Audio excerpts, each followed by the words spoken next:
والسلام علیک یا سیدی یا نبی اللہ وعلی آلک واصحابک یا سیدی یا نور اللہ مولا صلی وسلم دائما ابدا علی حبیبک خیر الخلق کلہم منزہ عن شریک فی محاسنہ فجوہر الحسن فیہ غیر منقسم یا اکرم الخلق مالی من الوذ بہ سواک عند حلول الحادث العمم ولن یدیک رسول اللہ جاہک بی اذا الکریم تجلی باسم منتقم رب صلی وسلم دائما ابدا علی حبیبک خیر الخلق کلہم۔ اللہ کریم جل شانہ کی حمد و ثناء اور حضور سید المرسلین خاتم النبیین امام الانبیاء حضرت محمد مصطفیٰ احمد مجتبیٰ صلی اللہ تعالی علیہ وآلہ وبارک وسلم کے دربار گہربار میں ہدیہ درود السلام بسادت و احترام عرض کرنے کے بعد معزز سامعین السلام علیکم ورحمۃ اللہ وبرکاتہ۔ رب کریم کے فضل و توفیق سے اور اس کے پیارے حبیب صلی اللہ تعالی علیہ وآلہ وسلم کی نگاہ رحمت اور شفقت کے طفیل نماز جمعہ کی حاضری کی سعادت نصیب ہو رہی ہے۔ دعا ہے رب ذوالجلال جل وعلا شانہ ہماری حاضری کو اپنے دربار میں شرف قبولیت عطا فرمائے۔ اللہ کریم حق سچ بیان کر کے عقیدہ رکھ کے عمل کی توفیق عطا فرمائے۔ آج کا خطبہ جمعۃ المبارک انتہائی اہم اور ضروری موضوع کے حوالے سے ہے۔ ملک پاکستان کی وہ سرزمین کہ جس سرزمین کی بنیادوں میں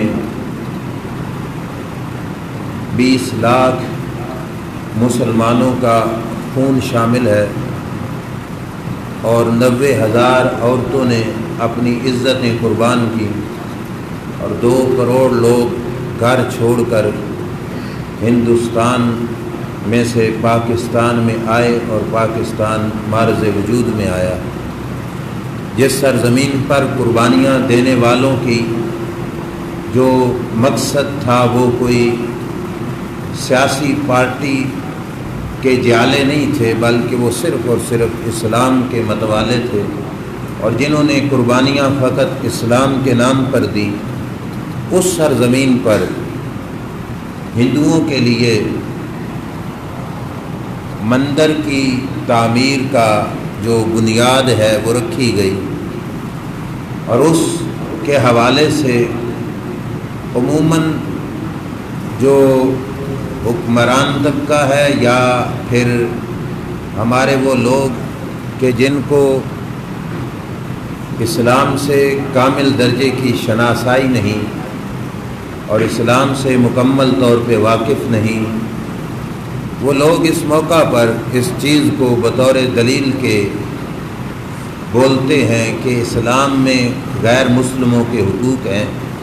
اقلیت کا لفظ بولا جاتا ہے، اقلیتوں کے اسلام میں حقوق ہیں، لہٰذا ایسا کر دینے میں حرج ہی کیا ہے۔ تو آج کے خطبہ جمعۃ المبارک میں ہم اس حقیقت کو واضح کریں گے کہ بے شک اسلام میں اقلیتوں کے حقوق ہیں، اسلام میں جانوروں کے بھی حقوق ہیں، اسلام کے اندر چھوٹے سے چھوٹے جانور مکھی اور بلی تک کے بھی حقوق کو اسلام نے بیان کیا، لیکن ان حقوق سے بالا تر ہو کر یہ اقدام کرنا کہ غیر مسلموں کی عبادت گاہ اور ایسی عبادت گاہ جس میں اللہ کی عبادت نہیں ہونی، شرک ہونا ہے، اس کی تعمیر، اور پھر اس سرزمین پر جس سرزمین کو لا الہ الا اللہ محمد الرسول اللہ صلی اللہ تعالیٰ علیہ وآلہ وسلم کے شوق اور محبت میں حاصل کیا گیا تھا، ایسی سرزمین پر یہ اقدام بہت بڑی جسارت ہے۔ ہم اقلیتوں کے حقوق کو بھی بیان کرتے ہیں، اور پھر اس ضمن میں دیکھنا کہ اقلیتوں کو جو حقوق اسلام نے دیے وہ شاید ان اسمبلیوں میں بیٹھنے والے ان لوگوں کی سوچوں سے بھی بالا تر ہوں۔ شاید کبھی انہوں نے وہ حق آج کے مسلمانوں کو بھی نہ دیا ہو جو اسلام نے اقلیتوں کو حقوق دی۔ اسلام کے ملک کے اندر جو کافر رہتا ہے اسے ذمی کافر کہا جاتا ہے، لیکن ذمی کافر وہ اس وقت ہوگا کہ جس وقت وہ اسلام کے احکام کو مانے گا، ذمی کافر کہلائے گا۔ اور اس ذمی کافر کو اسلام نے جان اور مال کا تحفظ اسی طرح کا عطا فرمایا جس طرح کے اللہ کے دین نے مسلمان کو جان اور مال کا تحفظ عطا فرمایا۔ وہ ذمی کافر، لیکن پہلے ذمی بننے کی بھی کچھ شرائط ہیں کہ ہو کافر، کفر پہ ہی رہے، لیکن مسلمانوں کی حکومت کے محتاط اگر رہ رہا ہے تو اس کو جو اسلام نے حقوق دیے انہیں ذمیوں کے حقوق، اقلیتوں کے حقوق، غیر مسلم شہریوں کے حقوق اس نام سے تعبیر کیا جاتا ہے۔ ایسا شخص جو مسلمانوں کے ملک میں رہے اور ہو کافر اور اسلام اسے تحفظ دیتا ہے، اس کے لیے پہلے کچھ چیزیں شرائط ہیں، وہ ان چیزوں کو پورا کرے گا تو تب جا کے ذمی بنے گا، اگر وہ ان چیزوں کو پورا نہیں کرے گا تو ذمی نہیں بنے گا۔ اس سلسلہ میں ہمارے درس نظامی کے نصاب میں جو عالم بننے کے لیے فقہ کی کتابیں پڑھی جاتی ہیں ان میں سے ہر کتاب کے اندر، اور پھر بالخصوص الہدایہ فقہ کی کتاب ہے، اس کے اندر یہ بات باقاعدہ طور پہ موجود ہے کہ جو لوگ ذمی مسلمانوں کے علاقے میں رہتے ہیں ان کی اوپر یہ ہے کہ وہ اپنا لباس، اپنی سواری، اپنے سر کی ٹوپی اور اپنے رہن سہن میں مسلمانوں سے ایک الگ صورتحال قائم کریں۔ مسلمانوں جیسا عالی شان لباس پہننے کی ان کو اجازت نہیں، جو سر پہ ٹوپی مسلمان رکھتے ہیں ایسی ٹوپی بھی رکھنے کی ان کو اجازت نہیں، حتیٰ کہ الہدایہ کے اندر یہ بات اس طرح موجود ہے کہ لا یبدأ بالسلام، مسلمانوں کے علاقے میں رہنے والا ذمی کافر، اس کے ساتھ سلام کی ابتدا بھی مسلمان کو کرنے کی اجازت نہیں کہ ابتدا مسلمان اس پہ سلام نہ کرے۔ اور پھر یہاں تک بھی ہے کہ گلی کے اندر اگر وہ چل رہا ہو تو کہا وَيُضَيَّقُ عَلَيْهِ الطَّرِيقُ، کہ راستہ اس پر تنگ کیا جائے۔ تنگ کرنے کا یہ مطلب ہے کہ گلی میں گزرگاہ دو طرف ہے، ایک طرف تھوڑا آسانی سے چلنے کا راستہ ہے، دوسری طرف تنگی کے ساتھ چلنے کا راستہ ہے، اور گلی میں پھر دونوں گزر رہے ہیں، مسلمان بھی اور ذمی کافر بھی۔ تو کہا ذمی کافر کے لیے یہ شریعت کا حکم ہے کہ وہ تنگ راستے کی طرف ہو کے چلے، کھلی گلی میں مسلمان کو چلنے کا حق ہے۔ اور پھر یہاں تک کہا کہ حد المقدور، جتنا ہو سکے، جتنا اس کا بس چلے، سواری پہ نہ چلے بلکہ پیدل سفر کرے، اور جہاں پہ سواری پہ چڑھنا اس کی مجبوری ہو، یہ انتہائی اہم بات تھا کہ سواری پہ چڑھ کے جا رہا ہے، گھوڑے پہ ہے، خچر پہ ہے، اونٹ پہ ہے، یا کسی بھی سواری پہ ہے، ذمی کافر وہاں سے گزرا جہاں پہ مسلمانوں کا مجمع تھا، ڈھیر سارے مسلمان بیٹھے ہوئے تھے، کثیر مسلمانوں کی تعداد تھی، تو کہا کہ اس مقام پر ذمی کافر کو ہے کہ فَلْيَنْزِلُوا فِي جَامِعِ الْمُسْلِمِينَ، کہ جہاں پہ مسلمانوں کا مجمع ہو وہاں سے سواری سے اتر کر گزرے۔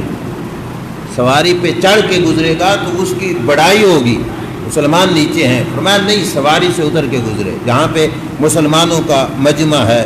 اور کہا کہ یجتنبون ویمنعون عن لباس بہ یختص بہ اہل العلم، جو لباس مسلمانوں کے علماء کا ہے ایسا لباس بھی ذمی کو پہننے کی اجازت نہیں۔ جو مسلمانوں کے مشائخ کا لباس ہے ایسا لباس بھی ذمی نہ پہنے، اور جو مسلمانوں میں ذی شرف مطلب اونچے سٹیٹس کے لوگ ہیں جو لباس وہ پہنتے ہیں، ذمی وہ لباس بھی نہ پہنے۔ اور یہ قانون مسلمانوں کے مان کر اور پھر سالانہ جزیہ ٹیکس یعنی دے کر جب مسلمانوں کے ملک میں کافر رہ رہا ہوگا اس رہنے والے کافر کو ذمی کافر کہا جائے گا؟ مسلمانوں کا شہری کافر ہے اور اس کو اسلام نے باقاعدہ حقوق دیے، اور میں نے شروع میں کہا کہ جو حقوق اسلام نے ذمی کافر کو دیے، یہ جو آج ان کے حقوق کا نعرہ لگا رہے ہیں، یہ وہ حقوق مسلمان کو بھی دینے کے قابل نہیں اور دیتے بھی نہیں ہیں۔ حضرت عمر فاروق کا زمانہ تھا، مصر کے شہر میں وہاں کے گورنر تھے حضرت عمر بن عاص رضی اللہ تعالیٰ عنہ۔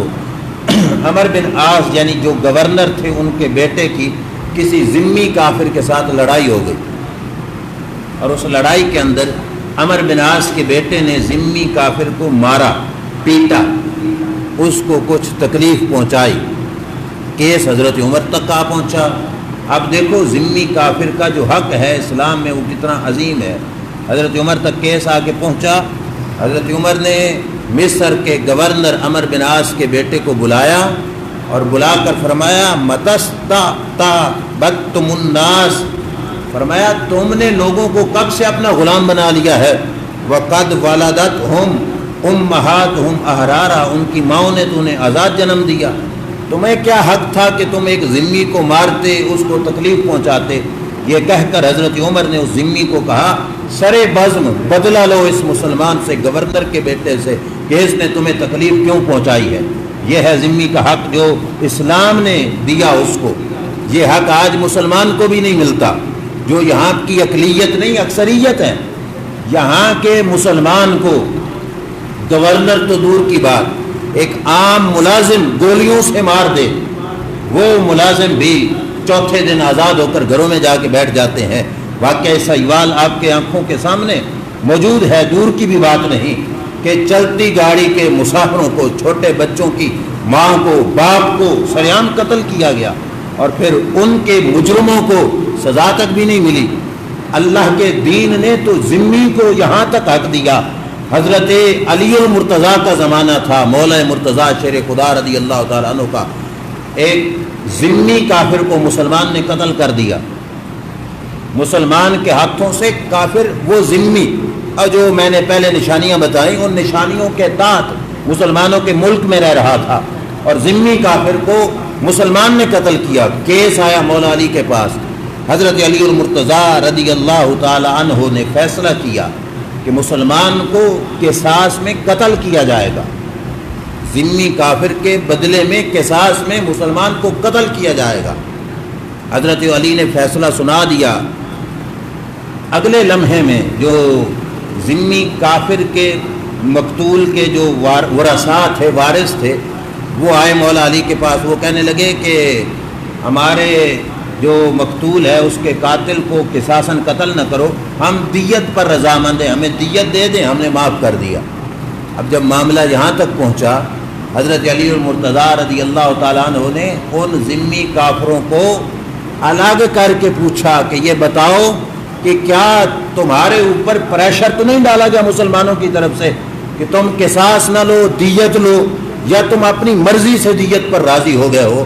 جب ان کافروں نے باقاعدہ اقرار کیا کہ ہم پہ پریشر نہیں ڈالا گیا، ہمیں مجبور نہیں کیا گیا، نہ ہمیں لالچ دی گئی، ہم اپنی مرضی سے، ہم اپنی خوشی سے اس کیس میں اس بات پہ راضی ہیں کہ ہمارے مقتول کے قاتل کو قصاص پہ جو ہے لٹکایا نہ جائے بلکہ ہم دیت لے کر اسے معاف کرتے ہیں، تب حضرت علی نے معاف کیا۔ اور پھر حضرت علی المرتضیٰ رضی اللہ تعالی عنہ نے اس موقع پر ایک جملہ بولا جو بہت قیمتی جملہ تھا مولا مرتضیٰ شیر خدا رضی اللہ تعالی عنہ کا۔ وہ فرمانے لگے، حضرت علی المرتضیٰ نے فرمایا من کان لہ ذمہ، فرمایا جو ہو کافر مسلمانوں کی ذمہ میں رہ رہا ہو، فرمایا لحومہ لحومنا، فرمایا اس کے جسم کا گوشت ایسے ہی معزز ہے جیسے مسلمان کا گوشت معزز ہے، مطلب ہم اس کے جسم کو اسی طرح کا تحفظ دیں گے جیسے مسلمان کے گوشت کو ملتا ہے۔ اقلیتوں کے حقوق پر شور شرابہ کرنے والے، کیا مسلمان کو اتنا حق مل رہا ہے کہ کسی مسلمان کے قاتل کو قصاصاً قتل کیا جائے اور اس سے پورا بدلہ لیا جائے؟ کیا رشوت کے طور پر قاتل کو چھوڑا نہیں جا رہا، معاف نہیں کیا جا رہا؟ اللہ کے دین نے تو کافر ذمہ کے یہ حقوق بیان کیے۔ اقلیتوں کی بات کرنے والے آگے سنو، میرے کریم آقا صلی اللہ علیہ وسلم کا اتنا پیارا جملہ فرمایا، میری امت میں سے جس بندے نے کسی ذمی کافر پہ ظلم کیا، الا من ظلم معاہدن، جس نے عہد کیا ہوا تھا اس پہ جس نے ظلم کیا، اب ان طاقتہ یا اس کے مال کم دیا، او کلفہ فوق طاقت ہی، یا کسی مسلمان نے کسی ذمی کافر کو جو اس کے ملک میں رہ رہا تھا اس کی طاقت سے بڑھ کر فرمایا تکلیف دی، ایسا کام لیا جو وہ کر نہیں سکتا تھا، مجبوراً لیا، او اخذ منہ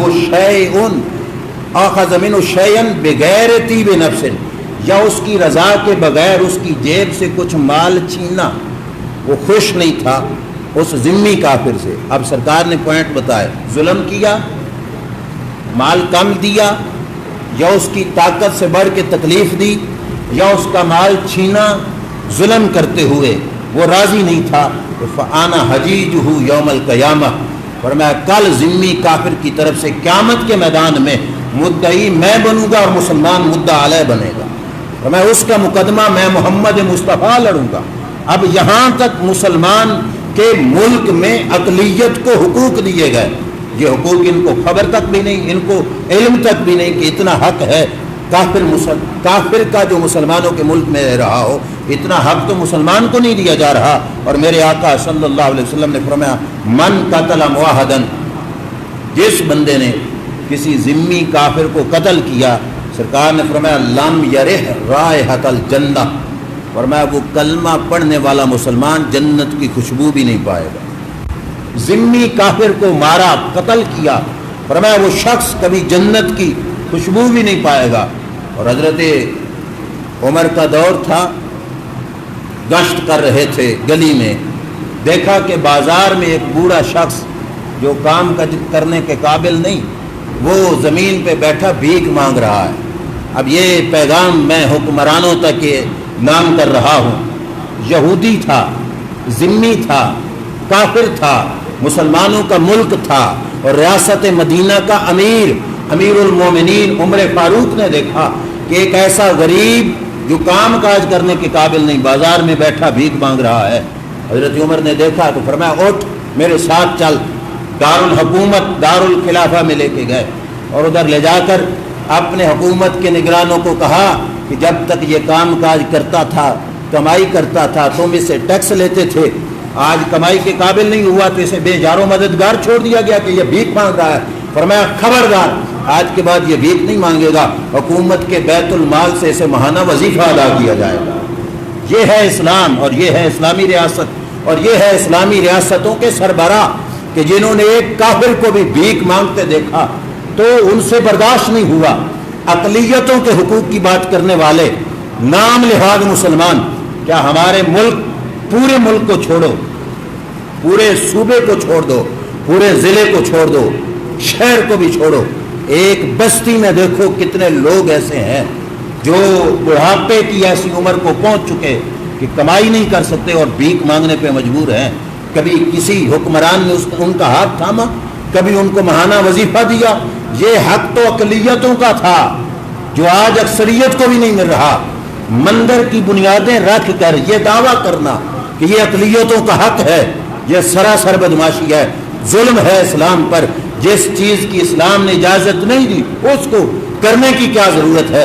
اسلام میں اتنا ضرور ہے کہ جو کافر مسلمانوں کے ملک میں رہ رہا ہو اس کی عبادت گاہ کو مسلمان گرائیں گے نہیں، ان کی عبادت گاہ کو مسلمان اس کی یعنی کہ اس کو ختم نہیں کریں گے۔ ہاں اگر وہی عبادت گاہ جو کافروں کی تھی، اس عبادت گاہ کی عمارت میں کوئی نقصان پہنچ گیا اور اس نقصان کو مطلب دیواریں کمزور ہو گئیں یا بنیادیں کمزور ہو گئیں، نئے سرے سے اس عمارت کو یعنی تعمیر کرنے کے لحاظ سے یا مضبوط کرنے کے لحاظ سے اس کو یعنی پلستر کیا جائے یا اس کو مضبوط کرنے کے اقدامات کیے جائیں، اسلام اس سے بھی نہیں روکتا۔ لیکن شریعت مطہرہ اس بات کی بالکل اجازت نہیں دیتی کہ مسلمانوں کے علاقے میں غیر مسلم کی عبادت گاہ کو نئے سرے سے تعمیر کیا جائے، اسلام میں اس کی اجازت نہیں۔ ہاں جو پہلے سے تھے ان کو باقی رکھنے سے شریعت منع نہیں کرتی، اور بلکہ الٹا مسلمان کو منع کرتی ہے کہ ان کو گرانا نہیں، اور ان کی عبادت گاہ وہاں پہ وہ عبادت کرے، ان کو روکنا بھی نہیں۔ لا اکراہ فی الدین میں نے آیت پڑھی، اسلام کے اندر غیر مسلم ذمی کافر کو مذہبی آزادی بھی حاصل ہے۔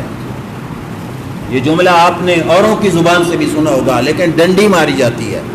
مذہبی آزادی غیر مسلم کو حاصل ہے۔ ہم مسجد میں بیٹھے ہیں، قرآن میں ہے لا اکراہ فی الدین، فرمایا دین میں زبردستی نہیں، لیکن مذہبی آزادی کا یہ مطلب نہیں کہ وہ اپنے مندر بنائے اور ان مندروں کا خرچہ اسلامی ملک کا بیت المال مسلمانوں سے لیے ہوئے ٹیکس سے ادا کرے، اس کی اجازت نہیں۔ مذہبی آزادی کا یہ مطلب ہے کہ کسی ذمی کافر کو نہ عام مسلمان نہ مسلمان حکمران اس بات پہ مجبور نہیں کر سکتا کہ چل بھائی تو کلمہ پڑھ، نہیں تو تمہیں ایسا کر دیں گے مسلمان ہو جا، نہیں، ڈنڈا اٹھا کے اس کے سر پہ کہیں چلو نماز پڑھنے آؤ، چلو ہمارے دین کو مانو، نہیں۔ اللہ نے فرمایا لا اکراہ فی الدین، دین کے معاملے میں کسی پہ زبردستی نہیں کرنی۔ یہ ہے مذہبی آزادی کا معنی۔ وہ عیسائی ہے تو اپنی عیسائیت پہ رہے، ذمی بن کے رہے، یہودی ہے تو یہودیت پہ رہے، ذمی بن کے رہے، کوئی ہندو ہے کوئی سکھ ہے اپنے مذہب پہ رہے، ملک اسلام میں رہے۔ اسلام کا بادشاہ اور عام مسلمان اسے مجبور کر کے مسلمان نہیں کر سکتا، اور اس میں تو اسلام کی عظمت ہے۔ مجبور تو وہ کرے نا جس کے پھول میں خوشبو کوئی نہ ہو اور جس کے گلشن میں ہریالی کوئی نہ ہو، جس اسلام میں چمک اتنی ہے کہ دور سے بھی کوئی دیکھے اسے پتہ چلتا ہے سچا مذہب یہ ہے۔ اللہ نے فرمایا مجبور نہیں کرنا، اپنا کردار رکھو ان کے سامنے۔ تمہارے کردار کو دیکھ کر کافر مجبور تو مجبور رہا، خود اسلام کی طرف آئے گا، خود آئے گا اسلام کی طرف۔ اور یہ جملہ میں مسجد میں بیٹھ کے کہہ رہا ہوں، کبھی وہ وقت تھا مسلمانوں کا کردار اتنا روشن ہوتا تھا کہ مسلمانوں کے کردار کو دیکھ کر غیر مسلم مسجدیں تعمیر کرتے تھے، مسجدیں بناتے تھے، اور آج ہم اتنے گر چکے کہ ہمارے مسلمان مندر بنا رہے ہیں۔ 1947 سے لے کے آج تک ملک پاکستان کی مسجدوں کے بل نہیں معاف ہو سکے۔ مسجد کو اتنی سپورٹ بھی نہیں کیا جا رہا۔ جو اقلیت نہیں اکثریت ہے مسلمان، جو اقلیت ہیں ان کو اتنا سپورٹ کہ سنگ بنیاد بھی ڈالا جائے اور پھر خرچہ حکومت کرے وہاں پہ، یہ ظلم۔ اور پھر مسلمانوں کے ایسے ملک میں، جس ملک میں اللہ کریم جل شانہ کے دین کو ماننے والوں نے بنیادیں بھی لا الہ الا اللہ محمد الرسول اللہ صلی اللہ علیہ وسلم کی بیس پر رکھی۔ اسلام نے جو حقوق دیے وہ حقوق ہے، ان کا کوئی انکاری نہیں، اور جس رنگ میں حقوق ہیں وہ میں آپ کے سامنے عرض کر چکا ہوں۔ ہمارا کردار اگر گرا ہوا نہ ہوتا تو یہ نوبتیں نہ آتی۔ میں نے کہا کہ جس وقت کردار تھا اس وقت غیر مسلم مسجدیں بناتے تھے، کسی ہندوستان کی بات ہے، اور کوئی چھپی ہوئی نہیں یا کوئی پوشیدہ بات نہیں، سرے عام میں ممبر پہ کہہ رہا ہوں اور سینکڑوں لوگوں تک یہ پیغام جا رہا ہے۔ ہندوستان کی سرزمین پہ جس وقت حضرت اورنگزیب عالمگیر رحمت اللہ تعالی علیہ کی حکومت تھی، یہ فقط بادشاہ نہیں تھا، اللہ کا ولی تھا، ان کا زمانہ تھا، اور اس زمانے کے اندر انہوں نے ایک علاقے پر اپنا کوتوال مقرر کیا، یعنی اس کی رکھوالی کرنے کے لیے وہاں پہ اپنا بندہ مقرر کیا انہوں نے، حضرت اورنگزیب عالمگیر نے۔ ابراہیم خان اس کا نام تھا، لیکن وہ شخص ہوس پرست تھا، خواہش کا پجاری تھا، بدمعاش تھا۔ اس نے اس علاقے پہ جا کے یہ صورتحال شروع کر دی کہ علاقے میں نظر دوڑاتا، کسی کی جوان بچی ملتی تو اسے مجبور کرتا کہ میرے نکاح میں دے دو، اور میں اسے اپنے بیاہ میں، نکاح میں، زوجیت میں رکھتا ہوں۔ اس وقت جس وقت یہ اورنگزیب عالمگیر کی حکومت تھی، کسی شخص نے، اپنے اس کوتوال نے، ابراہیم خان نامی شخص نے اپنے بندے چھوڑے کہ علاقے میں دیکھو کوئی خوبصورت ترین عورت ہو تو مجھے بتانا۔ انہوں نے نظر ڈالی تو وہاں کا ایک پنڈت تھا، اس کی بیٹی تھی، نوجوان تھی، اور اس بچی پر اس